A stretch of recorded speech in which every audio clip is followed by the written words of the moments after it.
بسم اللہ الرحمن الرحیم۔ السلام علیکم۔ حضرت خالد بن ولید کو اللہ کی تلوار کیوں کہا گیا تھا؟ دور جدید میں نئی نسل کی اسلامی تاریخ میں دلچسپی نہ ہونے کے برابر ہے، جس کی وجہ سے وہ اسلام کے تاریخی واقعات پر مبنی کتابوں کا مطالعہ کرتے ہوئے بوریت محسوس کرتے ہیں۔ حالانکہ حال دور میں نئی نسل کے لیے بہادری کی داستانوں کا پڑھنا نہایت ضروری ہوتا ہے، تاکہ وہ ان عظیم لوگوں کے نقش قدم پر چلنے کی کوشش کرے اور آنے والے دنوں کے لیے تاریخ میں اپنا اور اپنے ملک کا نام رقم کر سکے۔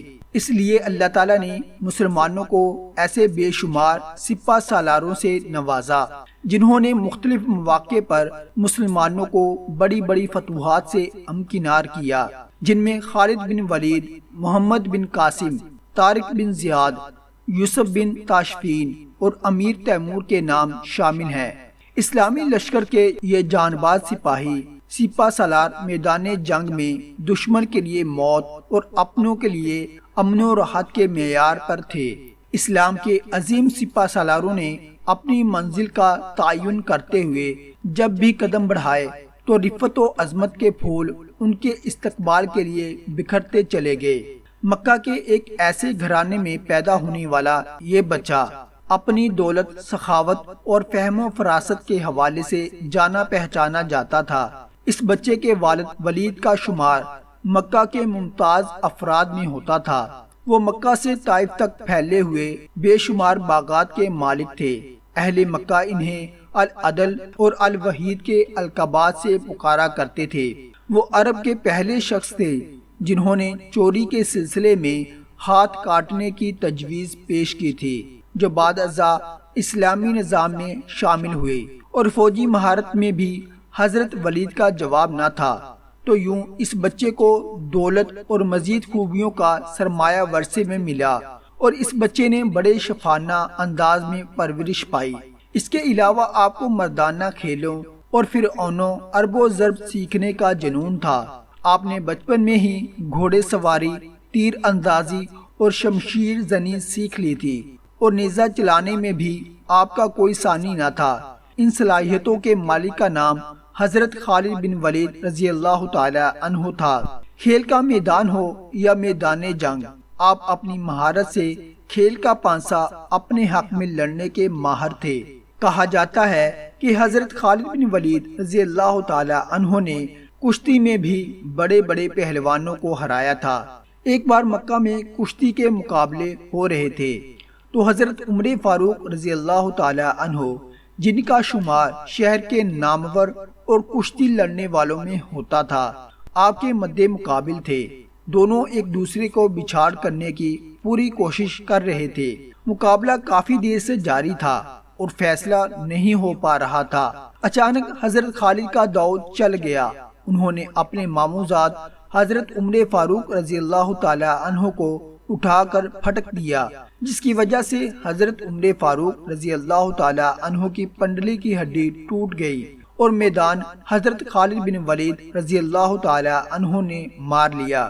قبول اسلام سے پہلے حضرت خالد بن ولید رضی اللہ تعالی عنہ اسلام کے سخت مخالف تھے۔ جنگی حالات کا تجزیہ کرنے اور جنگی حکمت عملی میں آپ کو کمال حاصل تھی۔ کسی ذہانت و جنگی سوجھ بوجھ میں حضرت خالد بن ولید کو کچھ عرصے تک عجیب کشمکش میں مبتلا کر رکھا تھا، لیکن یہ سن 628 کا موسم بہار تھا۔ پودوں پر کلیاں پھول بن کر کھل رہی تھی، بازاروں میں رونقیں بھر رہی تھی، کیونکہ حج کا زمانہ قریب آ رہا تھا۔ اس لیے عارضی دکانوں میں ٹھیلوں نے چہل پہل اور بھی بڑھا رکھی تھی۔ لیکن عجیب بات یہ تھی کہ اس بار حضرت خالد بن ولید کچھ اداس اور کھویا ہوا تھا۔ وہ شہر میں ہونے والے جسمانی اور جنگی کھیل کے تماشوں کے مقابلے سے بالکل لا تعلق تھے، جس میں وہ ہمیشہ سے حصہ لیتے آئے تھے۔ ان کی سوچ کا محور اسلام کی ہر روز بڑھتی ہوئی طاقت تھی۔ حضرت خالد یہ سوچ رہے تھے کہ اب تک اسلام کے مخالفین نے مسلمانوں کو میدان جنگ میں 28 بار للکارا ہے، لیکن اپنی تمام تر ادبی برتری اور بہترین جنگی ساز و سامان کے باوجود بھی ذلت اٹھائی۔ کبھی آپ کے دماغ میں جنگ بدر کا نقشہ ابھرنے لگتا تھا، جس میں معمولی ساز و سامان کے ساتھ 313 مسلمانوں کی جماعت میں ابو جہل کے بڑے لشکر کو شکست دی تھی، تو کبھی جنگ فوج میں مسلمانوں کی ثابت قدمی اور جان نثاری آنکھوں کے سامنے آنے لگتی، تو کبھی حضرت خالد بن ولید چشمے تصور میں مکہ کے مقابلے شکست پہلوان عسکر کو نبی کریم صلی اللہ علیہ وآلہ وسلم کے ہاتھوں خاک چاٹتے ہوئے دیکھتے۔ آپ کا ذہن بے سر و سامان مسلمانوں کی ان عظیم فتوحات کو سمجھنے سے بالکل قاصر تھا۔ کبھی کبھی آپ یہ سوچتے، کیا مسلمانوں کے آتے کوئی غیبی طاقت موجود ہے، اور کیا حضرت محمد صلی اللہ علیہ وآلہ وسلم واقعی اللہ کے رسول ہیں؟ اسی کشمکش میں کئی مہینوں کا وقت گزر گیا۔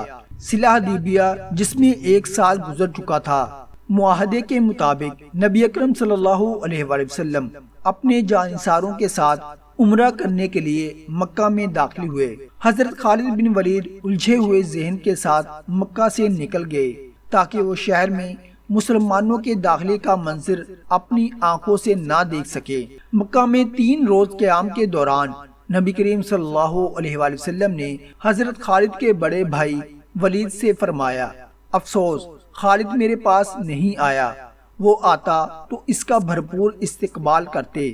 خالد جیسے بندے کو اسلام سے ہرگز دور نہیں رہنا چاہیے۔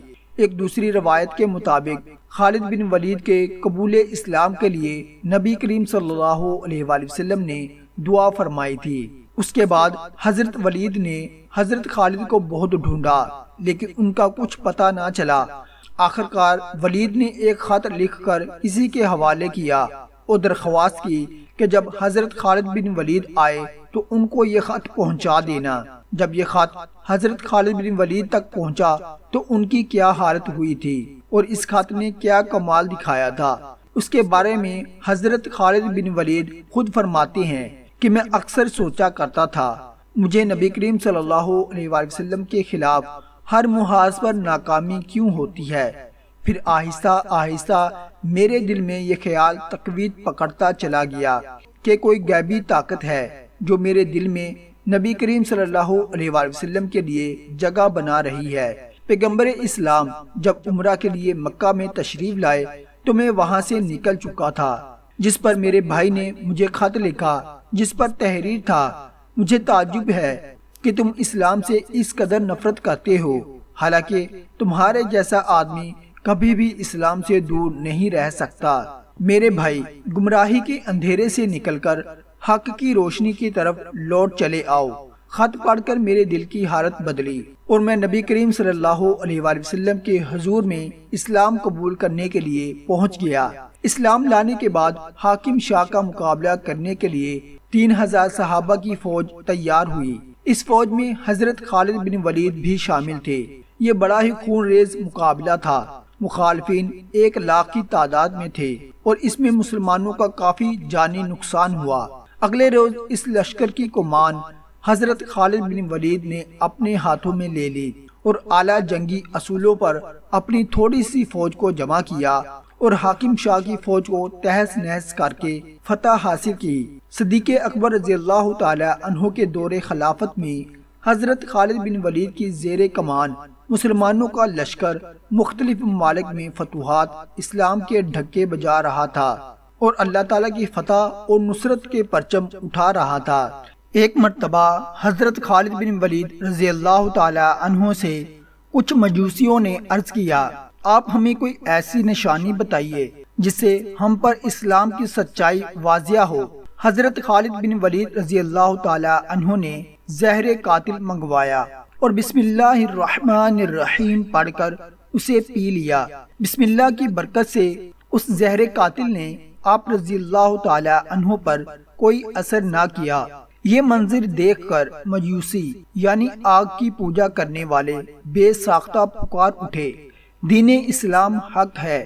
حضرت خالد بن ولید رضی اللہ تعالی عنہ کے بارے میں بیان ہوتا ہے کہ آپ بستر علالت پر تھے تو آپ رضی اللہ تعالی عنہ نے قریب بیٹھے ہوئے لوگوں سے کہا، میں نے بے شمار جنگوں میں حصہ لیا، کئی بار اپنے آپ کو ایسے خطروں میں ڈالا کہ جان بچانا مشکل نظر آتا تھا، لیکن شہادت کی تمنا پوری نہ ہوئی۔ میرے جسم پر کوئی ایسی جگہ نہیں تھی جہاں تیر یا نیزے کے زخم کا نشان نہ ہو، لیکن افسوس موت نے مجھے بستر پر دبوچ لیا۔ میدان جنگ میں شہادت نصیب نہ ہوئی۔ اس پر لوگوں نے ان سے کہا کہ رسول اللہ صلی اللہ علیہ وآلہ وسلم نے آپ کو سیف اللہ یعنی اللہ کی تلوار کا خطاب عطا فرمایا ہے۔ آپ اگر کسی کافر کے ہاتھ سے مارے جاتے تو اس کا مطلب تھا کہ ایک دشمن خدا نے اللہ کی تلوار کو توڑ ڈالا، جو ناممکن تھا۔ یہ سب سن کر آپ کو کچھ اطمینان نصیب ہوا۔ ویڈیو اچھی لگے تو کمنٹ میں حضرت خالد بن ولید اللہ کی تلوار ضرور لکھیں۔